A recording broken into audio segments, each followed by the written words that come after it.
Cuando entramos a una tienda de ropa y la encontramos visualmente bonita, ordenada, con buen olor, sentimos cierta seguridad y garantía frente a una que no lo está. Todos los detalles están cuidados. O cuando nos ponen un café y lleva un dibujo sobre él, o la impresión de la caja de tu perfume favorito, o la nota en la cajita de las llaves de tu nueva casa. Lo apreciamos, ¿no? Son detalles que marcan la diferencia entre una experiencia y una experiencia excepcional. De la misma manera ocurre cuando trabajamos creando producto digital. Imagina si la interfaz de tu banco o de tu servicio de streaming favorito no cuidase los pequeños detalles. Por ejemplo, los elementos no están alineados. Hay efectos aleatorios, sombras extrañas o iconografías de diferente familia. Probablemente nos generaría cierto recelo y desconfianza a ese producto. Y es que, si lo piensas, todos los detalles contribuyen a la experiencia del producto e influyen a la perfección del mismo, aunque no sepamos exactamente por qué. Y es que percibimos los detalles como sinónimo de cuidado, de profesionalidad. De lo contrario, lo percibimos como algo roto o algo barato. En esta clase hablaremos de los pequeños detalles, donde hablaremos de representaciones gráficas de ideas mediante iconografía, ajustes ópticos, profundidades y sombras en las interfaces.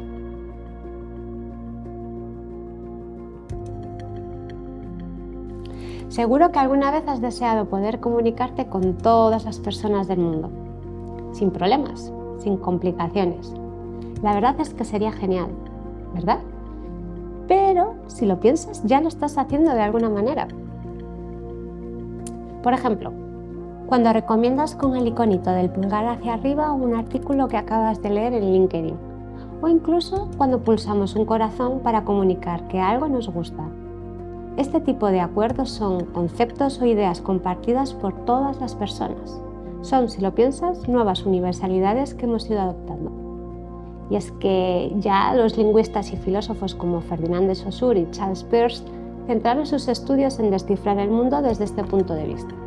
Ahí es nada. Mientras Saussure se ocupaba por entender el funcionamiento de la lengua, Peirce se centraba en clasificar e identificar los signos en los que hoy conocemos como semiótica.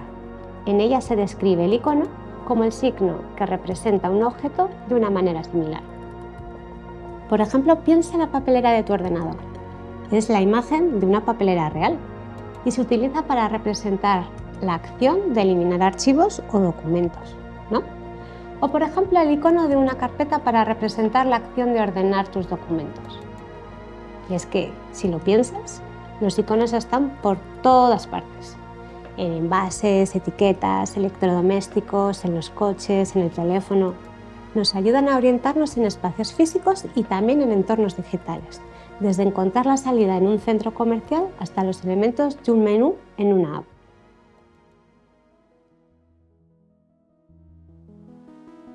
Lo que tenemos que tener en cuenta cuando diseñamos o usamos una librería de iconos es que necesitamos que sean claros y reconocibles para comunicar rápidamente su significado. Pero tenemos que tener cuidado y no pasarnos de frenada y acabar con un icono muy poco comprensible y demasiado abstracto. Y te puedo asegurar que habrá veces que el tiempo de comprensión no sea importante y otras decisivo. Veamos un ejemplo.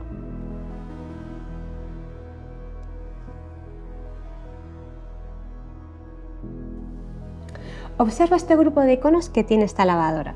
A priori, ¿cuáles son claros para ti? Hay muchos iconos, pero probablemente unos pocos son claros como la lana o los vaqueros, que como ves son bastante literales, y otros quizás no tanto, como la función del algodón.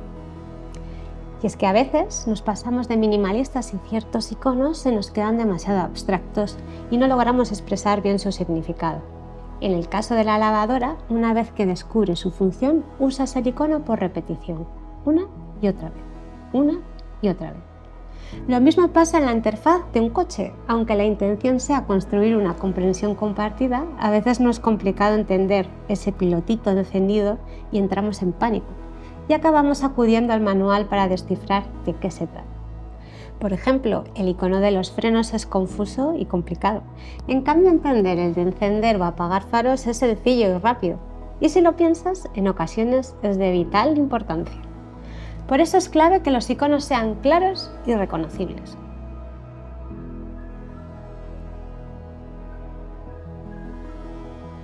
Por otro lado, además de conseguir una rápida comprensión, también necesitamos que los iconos sean legibles. Por ejemplo, observa esta barra de navegación. ¿Qué observas? Quizás te hayas dado cuenta que los iconos tienen mucho detalle y que nos están complicando su lectura. Con tantas líneas y tan poco espacio entre ellas, estamos leyendo los iconos con manchas en lugar de signos. Ahora bien, probemos a reducir los detalles y quedarnos con lo esencial.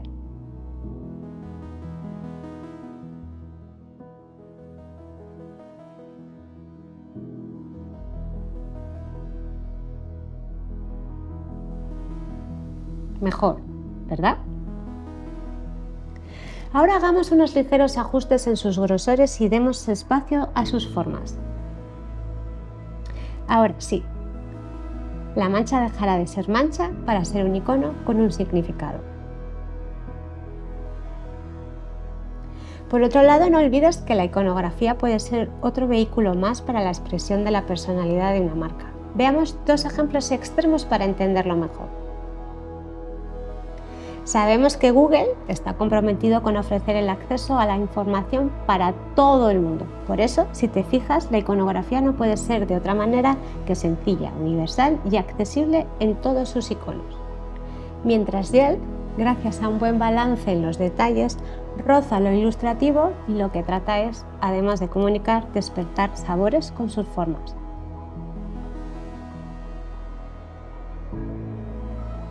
Cuando diseñamos una iconografía necesitamos lograr armonía entre todos los iconos. No pueden ser uno de su madre y otro de su padre con diferentes trazos y pesos.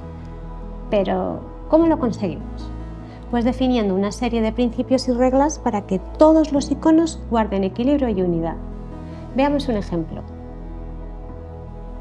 Tenemos esta familia de iconos. Si entornas los ojos, ¿qué notas? Hay algunos más pesados, incluso algunos parecen más grandes que otros, ¿no? Yo creo que hay incluso alguno que tiende a desaparecer porque su trazo no está compensado con el resto. Se pierde de alguna manera. Ahora imagina que en nuestra interfaz tenemos un menú con una iconografía descompensada. Como ya vimos en otros capítulos, cualquier anomalía, en este caso de un icono, nos llamaría la atención sobre el resto y podría crear cierta confusión. Bien. ¿Cómo podemos corregirlo? Pues manteniendo los mismos criterios en toda la colección. Por ejemplo, si determinamos que las formas son curvas, toda la librería debería de seguir este criterio, con un grado de curva proporcional en sus esquinas, en sus detalles e incluso, quizás, hasta sus remates redondeados. De igual forma, pasaría si tenemos una variante de contorno y una de relleno. Tendríamos que uniformar los trazos y sus grosores. Por ejemplo, usar un trazo interno de un grosor de 1,5 en tonos y cuidar esas curvas en todos ellos. Por tanto, necesitamos seguir las mismas directrices generales y asegurarnos de que todo tiene el mismo peso visual. Necesitamos que se perciban como una unidad. Cuando comiences a diseñar iconos, trata de trabajar con una grid para que los iconos estén amarrados con parámetros específicos. Es muy útil crear áreas de protección para garantizar que los iconos conservan la escala deseada y el espacio en blanco circundante.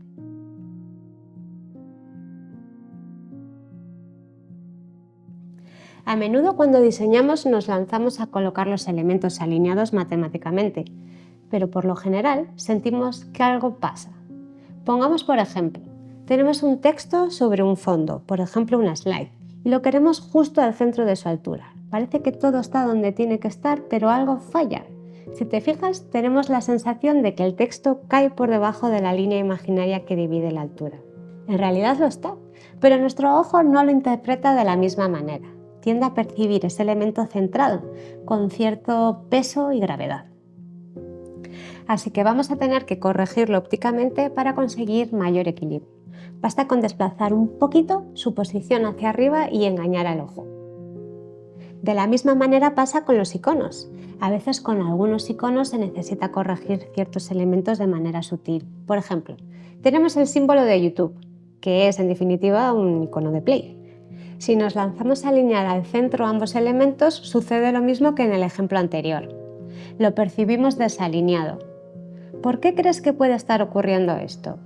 Si observas, el peso del triángulo inclina la balanza hacia la izquierda, perdiendo el eje central al que se está agarrando. En este caso, podríamos arreglarlo ajustando su posición hacia la derecha y compensar ese peso. Veamos otro ejemplo con varios elementos: cuadrados, triángulos y círculos. No se trata de su posición ni de su tamaño. Si te fijas ópticamente, el triángulo y el círculo parecen más pequeños que los cuadrados, ¿no? Para poder compensar este desequilibrio podemos subirles un poquito el tamaño engañando de nuevo al ojo. Bien, imagina que esos elementos en realidad son letras que conforman una palabra tan sencilla como hola. Los caracteres circulares como la O los triangulares como la A rebasan la linealidad de los caracteres más rectilíneos como la H y la L.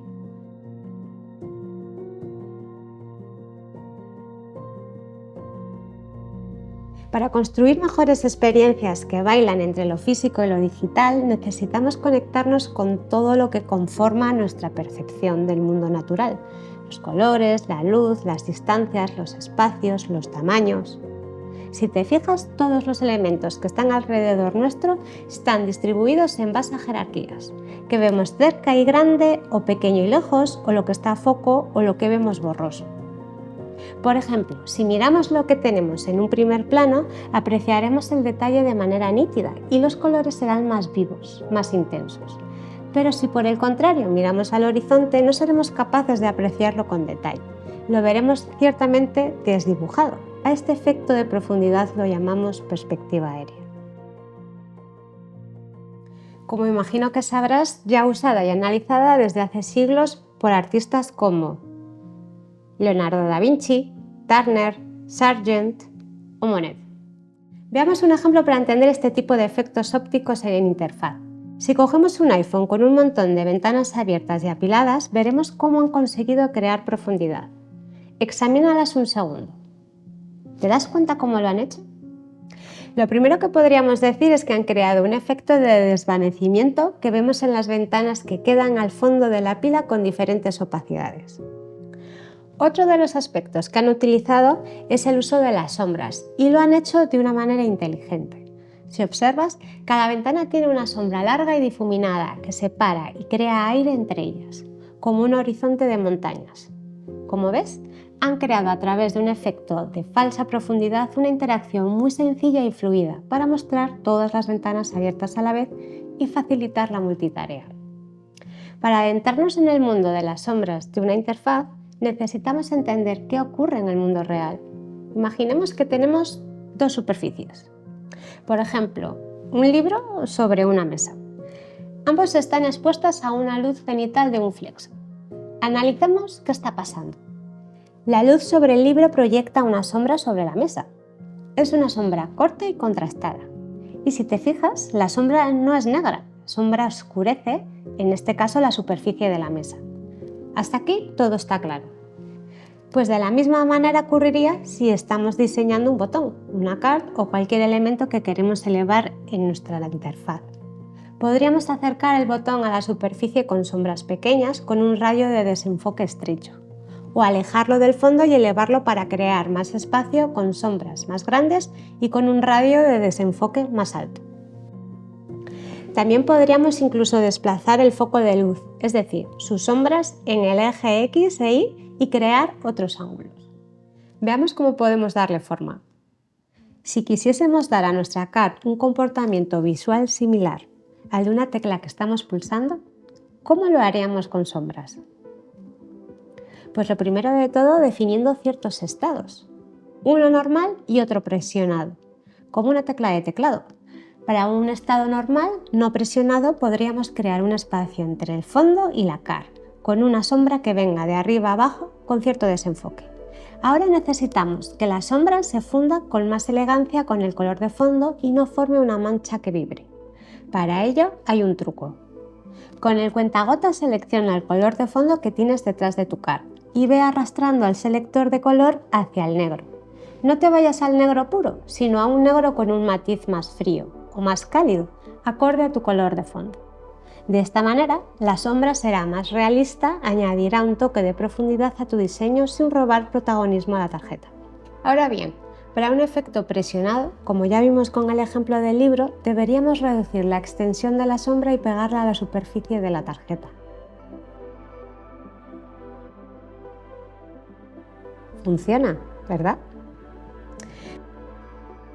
Como ves, el uso meditado e intencionado de la luz y las sombras nos va a ayudar muchísimo a reforzar las interacciones. Por eso, si decides usarlas, estudia su dirección y su forma y sé consecuente a lo largo del diseño.